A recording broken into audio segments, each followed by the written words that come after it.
Amadou marchait lentement sur la corniche, là où la mer cogne les rochers avec la force d'un souvenir qu'on ne peut noyer. Depuis des mois, il vivait dans l'ombre de lui-même, errant entre les ruelles de Médina, les marchés de Sandaga, les plages de Ngor, toujours solitaire, toujours silencieux. Son passé, il le traînait comme un filet plein de pierres.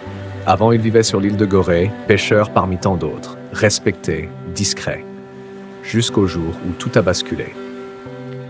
Une nuit d'orage, son meilleur ami, Issa, avait disparu en mer. Amadou était le dernier à l'avoir vu vivant. Les rumeurs s'étaient vite propagées. Il y a eu une dispute, c'est lui qui l'a poussé. Amadou a voulu garder le secret du trésor qu'ils avaient trouvé. En réalité, seul Amadou savait ce qu'il s'était réellement passé. Et il ne l'a jamais dit. Pas même aux anciens, pas même à la mer. Ce matin-là, alors que le vent marin fouettait ses tempes, une mélodie s'est glissée dans l'air, un air de kora, joué avec une lenteur presque cérémonieuse. Il s'est figé. Cette musique, c'était celle qu'Issa jouait toujours en cachette, sur les rochers, face au soleil couchant. La même. Il s'est retourné. Une femme se tenait là, droite comme une flamme. Elle portait un boubou indigo, le visage voilé mais les yeux brûlants d'intention. Elle s'approcha sans un mot, lui tendit une vieille photographie.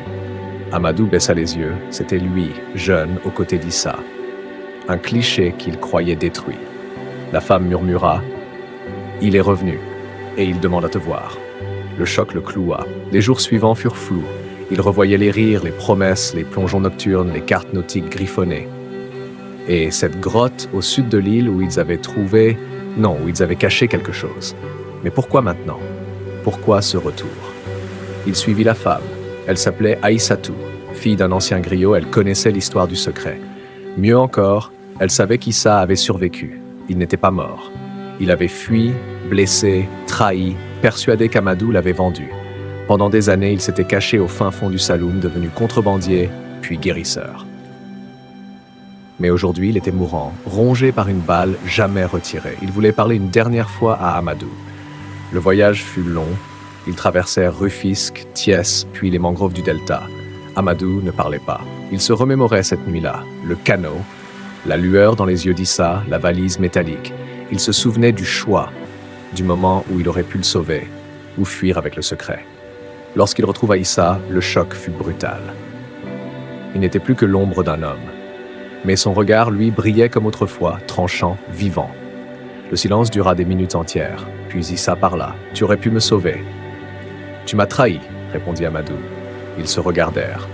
Deux frères sans sang, deux ombres du même souvenir. Alors Issa se mit à rire, un rire creux. Tout ça pour un secret que la mer finira par reprendre. Et il sortit un petit carnet. L'écriture y dansait comme des vagues. Des coordonnées, des dates, des chants codés et la vérité. Amadou lut, tout s'éclaira. Ce qu'ils avaient trouvé n'était pas un trésor en or, mais un ancien journal colonial. Une cartographie de cachettes d'esclaves évadés, de couloirs souterrains menant de Dakar à l'intérieur du pays. Une mémoire interdite, une menace pour certains. Ce n'était pas la mer qui avait voulu la vie d'Issa. C'était un homme en costume, croisé sur le port, qui avait tout entendu. Issa mourut cette nuit-là. Mais Amadou repartit avec le carnet. De retour à Dakar, il chercha, creusa, traversa les couloirs du temps. Il retrouva les entrées murées sous les fondations d'immeubles modernes, les champs oubliés dans les voies des vieux pêcheurs, les noms de ceux qui avaient fui la chaîne pour la liberté. Et il décida d'en parler.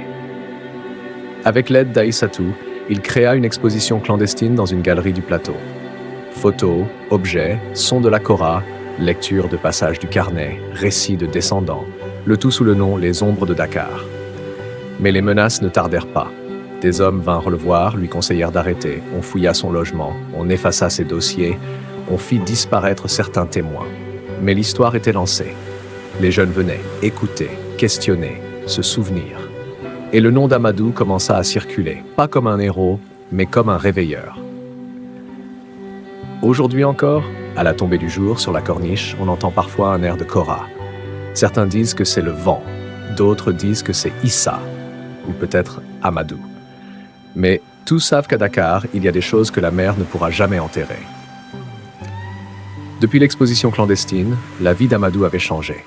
Il pensait que la vérité libérait. En réalité, elle dérangeait. Les appels anonymes devinrent quotidiens.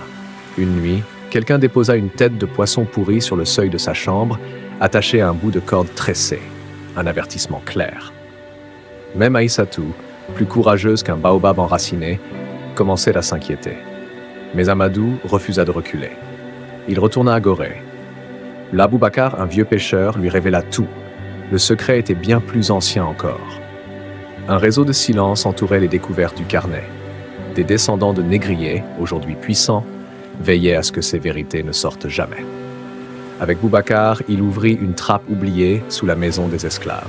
Dans une boîte en bois rongée, ils trouvèrent des carnets, des récits d'esclaves en fuite, des chants codés, des messages laissés pour les futures générations. Une mémoire brute, une vérité vive. Mais le lendemain, la galerie brûla. Le carnet d'Issa avait disparu. Amadou comprit que le temps des expositions était fini. Il lança un podcast clandestin avec Aïssatou et d'autres jeunes, Souffle souterrain. Ils y racontaient chaque semaine une histoire. Le succès fut immédiat, mais la traque aussi. Une nuit, Amadou disparut. Aïssatou continua le combat. Elle créa l'Institut Issa Amadou pour la mémoire submergée. Chaque année, un concert silencieux se tenait sur la corniche. Un soir, elle reçut une lettre, une photo. Amadou quelque part jouant de la kora. Au dos, je n'ai pas fui.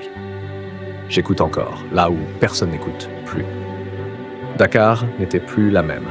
Les ombres ne faisaient plus peur, elles guidaient. Si cette histoire vous a touché, n'oubliez pas de vous abonner, de liker et de partager autour de vous. Chaque souffle compte, chaque mémoire mérite d'être entendue. Activez la cloche pour ne rien manquer des prochains récits de l'ombre.